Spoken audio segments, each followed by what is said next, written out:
What a beautiful day. Great to be with you. Thanks so much. Please have a seat. We're back at the American Legion here with Team Rubicon staging area. We've been here a number of times since the storm hit, and they've been a great partner to work with and to help folks recover. And so today's announcement will really, I think, supercharge those efforts with not only Rubicon but other organizations. We're joined by our First Lady, Casey DeSantis. I want to thank her for everything she's done. We also have Kevin Guthrie, Florida Division of Emergency Management Director.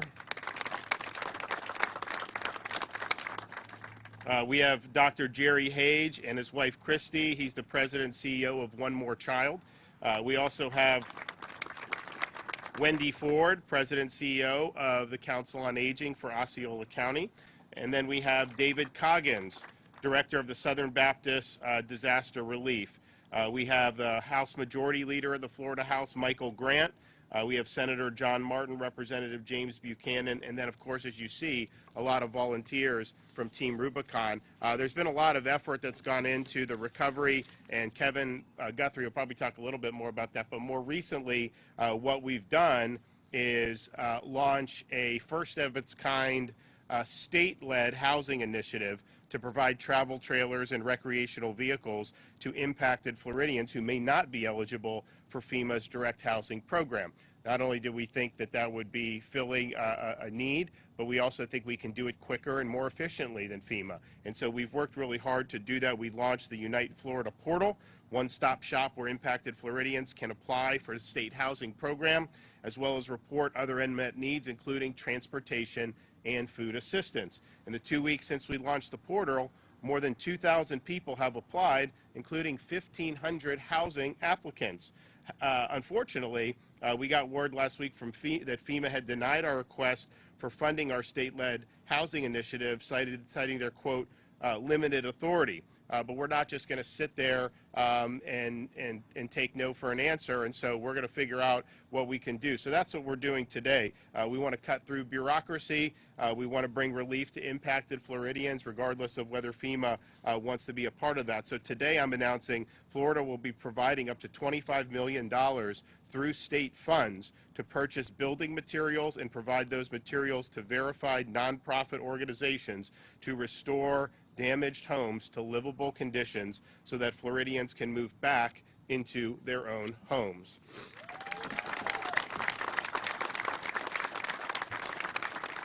So this includes materials such as sheetrock, studs, doors, drywall, and other materials needed to get a home into a condition that will allow a displaced resident to return safely while they complete permanent repairs on their home. We're also announcing, and the First Lady will say more about it, up to $35.2 million to support the state's home repair program and to continue to support the fulfillment of unmet needs through the Florida Disaster Fund that she will talk more about in a minute. But as of today, they've raised over $57 million for the Florida Disaster Fund, and she started it before the storm had even hit, that weekend before it hit. And so they've had enormous success. We've been able to do already $8 million to different organizations, including the first responders and teachers and all this stuff. But now this is going to be a really, really big deal. So I'm going to let the First Lady come up and tell you a little bit more about that. So if I know the governor well enough with that $25 million, and I know Kevin Guthrie well enough, they're going to be working to maximize that, working with folks like Home Depot to get those supplies at cost, because then those $25 million go even further. So that's something that they're excited to do. But what's really neat about the money that's coming from the $57 million that the goodwill of the people of this state and across the country donated to the Florida Disaster Fund, we're now able to get $35.2 million out the door from your generosity. And so what's neat is the $25 million is going to go to people like Team Rubicon. So it's all the labor. So when these people are coming from all over the country, from Colorado and from Washington State, to volunteer their time to come here to rebuild people's homes, we're going to help supplement their efforts through the generosity of the Florida Fund, which is really exciting. They're leaving everything behind to come here and serve. I've been talking with people who are still on the ground up serving Hurricane Michael. So you know that people are here for the long haul. So the fact that we have those private sector dollars to help supplement their efforts is a big deal. So that's $25 million.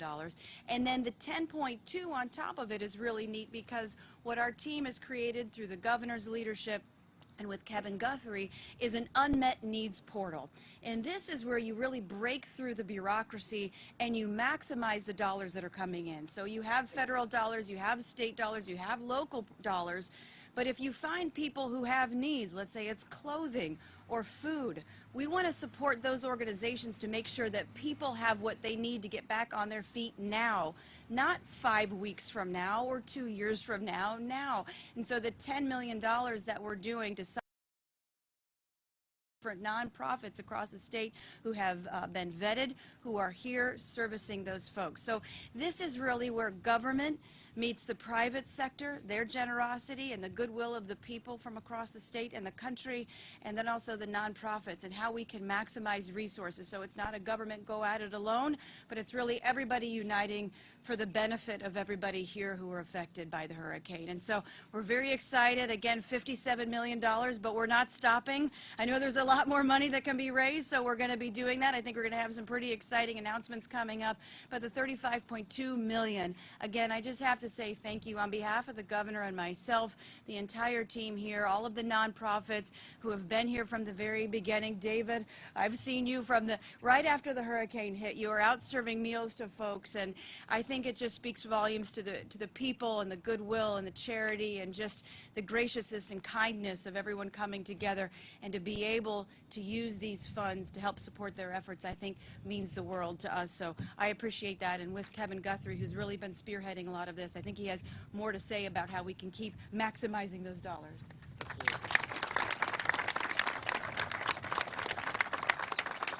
Thank you, Governor and First Lady, for your leadership and your support. Again, I could not do my job if I didn't have the support of the men and women standing behind me, and also the men and women that are standing flanking me. As the Governor mentioned, the state continues to develop and implement new and efficient programs to assist survivors following devastating impacts of Hurricane Ian. And again, here we have another Florida first, with Governor DeSantis leading the charge in this program for a state-led housing program and an unmet needs portal. In my more than 30 years experience in public service, this is the fastest and most efficient administration and response and recovery, short-term recovery, that's ever been taken on by the state of Florida.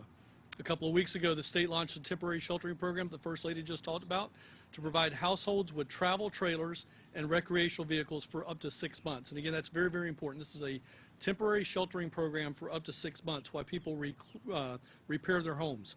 Governor, another Florida first. I'm glad to announce right now that we put our first trailer up last night on Pine Island in Lee County unincorporated, and it's ready to move into today.